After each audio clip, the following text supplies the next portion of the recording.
Black Tuesday, silver Wednesday, कदाचित golden Thursday. कसा नाही इक्विटी मार्केटचा प्रवास.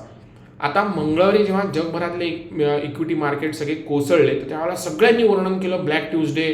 कारण का, अरे बापरे, जपान आणि कोरियामधलं सेमीकंडक्टरचं जे काही मार्केट होतं, म्हणजे शेअर मार्केट होतं, ते कोसळले. तिथले कंपन्यांचे भाव एकदम खालती आले एका दिवसात.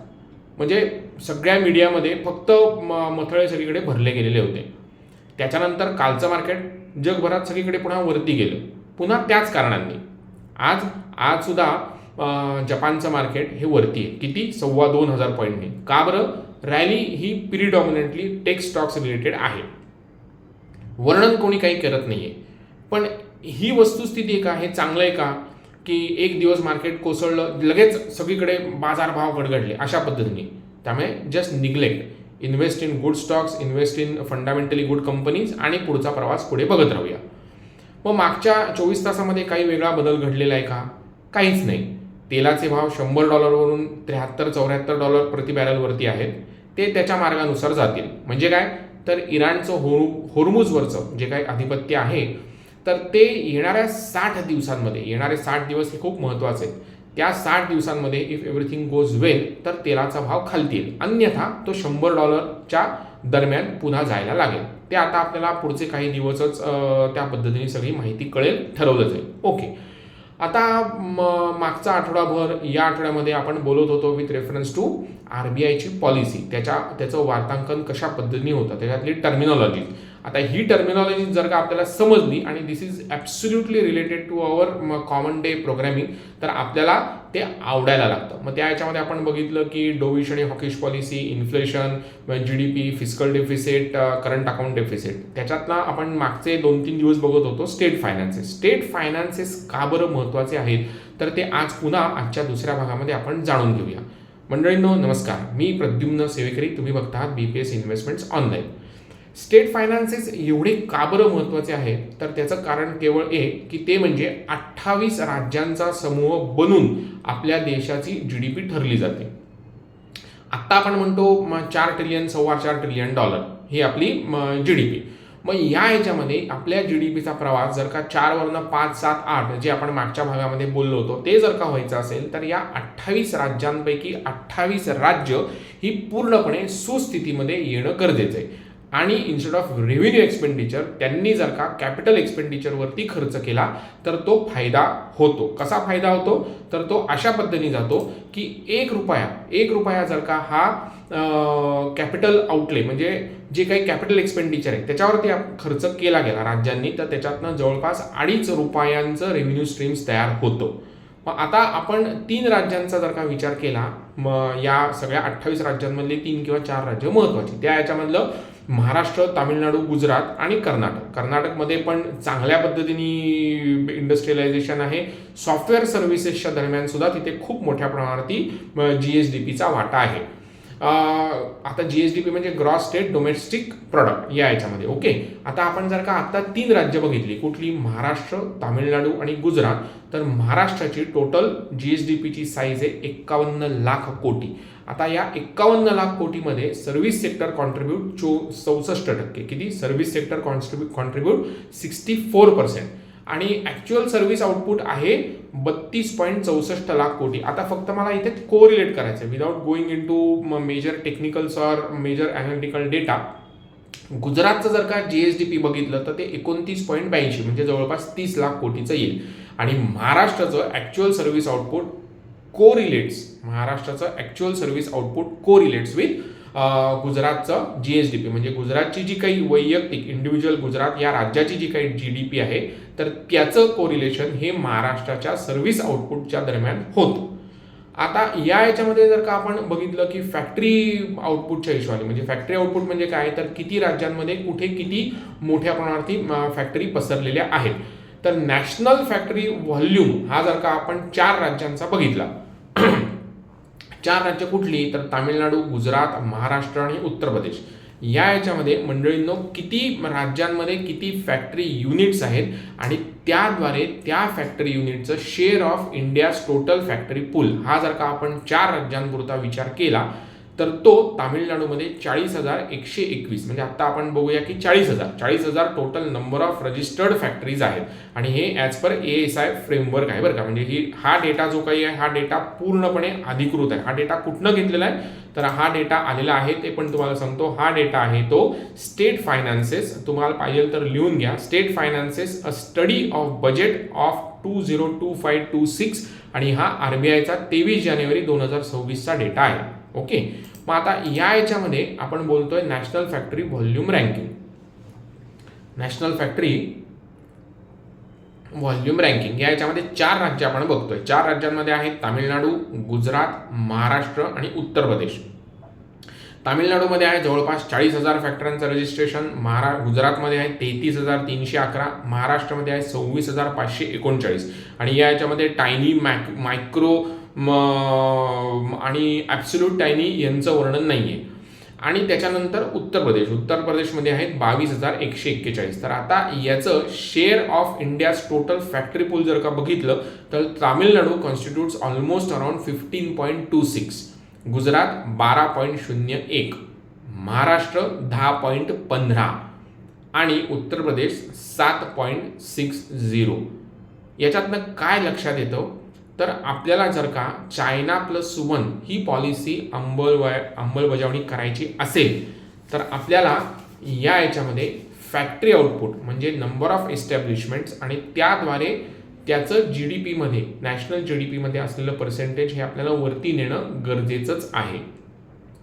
आता महाराष्ट्र, गुजरात आणि तामिळनाडू यांचा GDP मधला टोटल वाटा तो ॲग्रिकल्चरच्या हिशोबाने, इंडस्ट्रीच्या हिशोबाने आणि सर्व्हिस सेक्टरच्या हिशोबाने जर का बघितला, आपण 3च राज्य कन्सिडर करू, महाराष्ट्र, गुजरात आणि तामिळनाडू.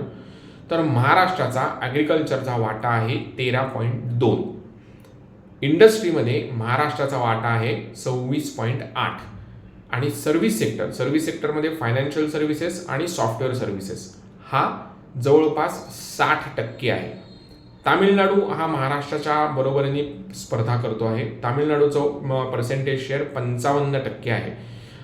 गुजरात इंडस्ट्रीमध्ये सर्वात पुढे, म्हणजे फॅक्टरी इस्टॅब्लिशमेंट्समध्ये सर्वात पुढे आहे, तो जवळपास 44% आहे. तामिळनाडू हा महाराष्ट्राच्या बरोबर ॲग्रिकल्चरच्या याच्यामध्ये म्हणजे कृषी क्षेत्रामध्ये बरोबर आहे 12-12.5% दरम्यान.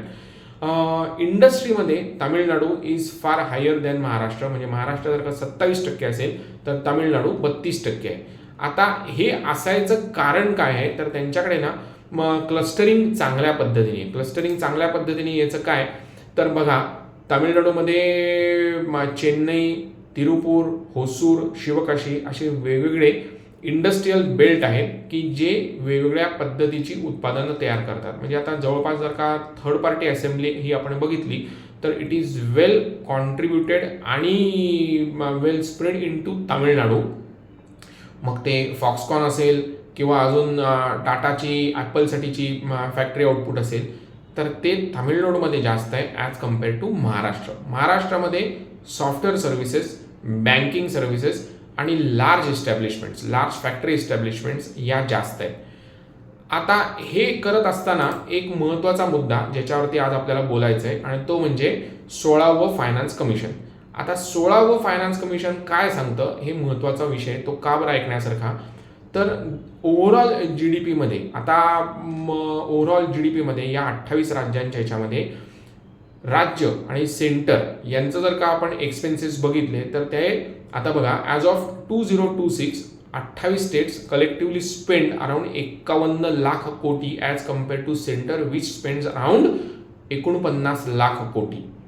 आता या याच्यामध्ये 16वं फायनान्स कमिशननी जो काही groundbreaking contribution to GDP हा वाटा दिलेला आहे. म्हणजे आता याच्यातनं सेंटरचे जे काही पैसे आहेत, टॅक्स रुपी जे काही कलेक्शन होतं, तर त्या टॅक्स रुपी कलेक्शन झाल्यानंतर सेंटर हे राज्यांना पुन्हा पैसा परत देतं. तर आधी कॉन्ट्रीब्युशन टू GDP टॅक्सेशनच्या याच्यामध्ये तो वाटा फक्त 2.5% होता, तर त्याच्याऐवजी आता तो वाटा 10% दरम्यान झालेला आहे. आता याचं पूर्ण कॉन्ट्रीब्युशन स्टॅटिस्टिक्स ॲनालिसिस जर का आपण बघितलं तर इन्कम डिस्टन्स हे पूर्वी पॉईंट वेटेजमध्ये 42% होतं, पॉप्युलेशनच्या हिशोबाने 17.5% होतं, डेमोग्राफिक परफॉर्मन्स डेमोग्राफिक परफॉर्मन्स म्हणजे कुठे त्या राज्यांमध्ये कुठे कशा पद्धतीने विकास झालेला आहे, तर त्याचं ते 10% दरम्यान होतं. फॉरेस्ट आणि इकॉलॉजीचं 10% होतं. पण सर्वात महत्त्वाचा मुद्दा, without going into this kind of income distance, population, demographic analysis, आपण कॉन्ट्रीब्युशन टू GDPच्या संदर्भात बोललो तर ते सर्वात महत्त्वाचं तो 2.5%वरून 10%वरती आलेला आहे. आणि हे म्हणायचं किंवा हे बोलायचं कारण काय, तर तुम्ही मागच्या काही दिवसांमध्ये पेपरमध्ये, टी व्हीवरती किंवा डिजिटल मीडियावरती जर का बघितलं असेल तर महाराष्ट्राचे मुख्यमंत्री देवेंद्र फडणवीस ही himself is trying to project as a inframan.